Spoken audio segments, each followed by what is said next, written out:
ಅದನ್ನ ಅದು ಮತ್ತೆ ಆಚೆ ಯಾವುದು ಅದು ಬೇಕಾದು ನಮಗಂತ ಅಭ್ಯಾಸ ಇಲ್ಲ.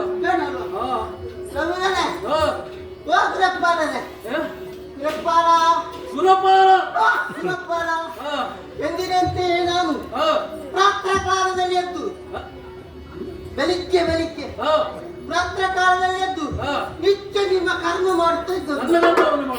ನಿತ್ಯ ಕರ್ಮ ಮಾಡುದು ಎಂತ ಪುಣ್ಯ ಮಾಡ್ತಾರೆ ಅದು ಮಾಡ್ತಾ ಇದ್ದೆ ಪ್ರಭುಗಳೇ. ಮಾಡ್ತಾ ಇರುವಾಗ ಪ್ರಭು ನೀವು ನನಗೊಂದು ಕೆಲಸ ಕೊಟ್ಟಿದ್ದೀರಲ್ಲ. ಹೌದು. ಎಂತದು? ಕಾವಲು ಮಾಡ್ಲಿಕ್ಕೆ. ನಿಮ್ಮ ಎದುರೊಂದು ದ್ವಾರ ಉಂಟಾ? ಎದುರು ದ್ವಾರ ಇಲ್ಲ. ಮತ್ತೆ ಒಂದು ದ್ವಾರ ಉಂಟಾ? ಸ್ವರ್ಗಲೋಕದ ದ್ವಾರ. ಆ ದ್ವಾರದಲ್ಲಿ ನಾನು ಕಾವಲಿ ಮಾಡ್ತಾ ಇದ್ದದ್ದು. ಕಾವಲಿ ಇರುವುದು ಕಾವಲು ಮಾಡ್ತಾ ಇರುವುದು.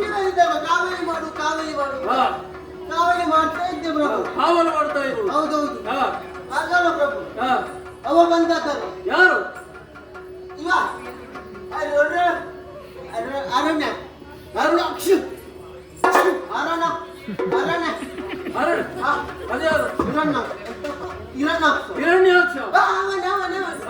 ಉಚ್ಚಾರ ಸರಿ ಬರುತ್ತಿಲ್ಲ. ಉಚ್ಚಾರ ಸರಿ ಬರುವುದಿಲ್ಲ. ನಿಮಗೆ ಬರ್ತದ? ನನಗೆ ಒಮ್ಮೊಮ್ಮೆ ಸರಿಯಾಗಿ ಬರ್ತದೆ. ನೀನು ಹೌದಾ? ಒಮ್ಮೊಮ್ಮೆ ಸ್ವಲ್ಪ ಕಷ್ಟ ಆಗ್ತದೆ. ಹೌದು, ನಿನಗೆ ಸರಿ ಬರುವುದಿಲ್ಲ ನನಗೆ ಗೊತ್ತಾಗ್ತದೆ. ಹೌದೌದು. ಅವ ಬಂದದ್ದು ನಾನು ಕೇಳಿದೆ. ಏನಂತೆ ಅವನಿಗೆ? ಯಾರ? ನಿನ್ನ ಅಪ್ಪ ಯಾರು? ನಿನ್ನ ಅಜ್ಜ ಯಾರು? ನಿನ್ನ ಅಜ್ಜಿ ಯಾರು?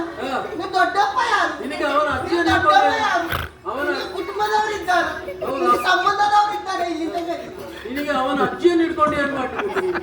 ಆಗ ಉಂಟಲ್ಲ ಅಜ್ಜಿ ಬಂದ್ರೆ ಬನ್ನಿ. ಹೌದಾ? ನೀನು ಹಾಗೆ ಕಾವಲು ಮಾಡುದು? ಹೌದು. ಅವರಲ್ಲಿ ನನ್ನಷ್ಟು ಕೇಳಗೊಂಡು ಮೆತ್ತನೆ ಸ್ಪರ್ಶ ಬೆನ್ನಿಗೆ. ಹೌದಾ? ಮೆತ್ತಗೆ ಬಂದು ಸ್ಪರ್ಶ. ನೀನೇನು ಮಾಡಿದೆ? ಅದು ಮೆತ್ತನೆ ಸ್ಪರ್ಶ ನೋವಾಗಿದೆ ಮಾಡ್ತೀನಿ. ಒಟ್ಟದವ ಹೊಡೆಯುವಾಗ ನಾನು ಹೊಟ್ಟೆ, ಅವ ಹೊಡ್ದ ನಾನು ಹೊಟ್ಟೆ, ಅವ ಹೊಡ್ದ ನಾನು ಹೊಟ್ಟೆ, ಅವ ಹೊಡ್ದದ್ದು ಪೆಟ್ಟು ನಾನು ಹೊಡ್ದದ್ದು ಬೊಬ್ಬೆ. ಅವನಿಗೆ ಏನಂತೆ? ಅವನಿಗೆ ಬೇಕಂತೆ. ಏನು ಬೇಕು ಅವನಿಗೆ? ಹೊಟ್ಟ ಬೇಕಂತೆ. ಹೊಟ್ಟ ಸ್ವರ್ಗದ ಹೊಟ್ಟ ಉಂಟಲ್ಲ, ಸ್ವರ್ಗಲೋಕದ ಭಟ್ಟ ಅದು ಬೇಕಂತೆ. ನೀವು ಬಿಟ್ಟು ಕೊಡ್ಬೇಕಂತೆ. ಇಲ್ಲದ ಉದ್ದೇಶ ಹೋಗ್ಬೇಕಂತೆ. ಉದ್ದರಂತೆ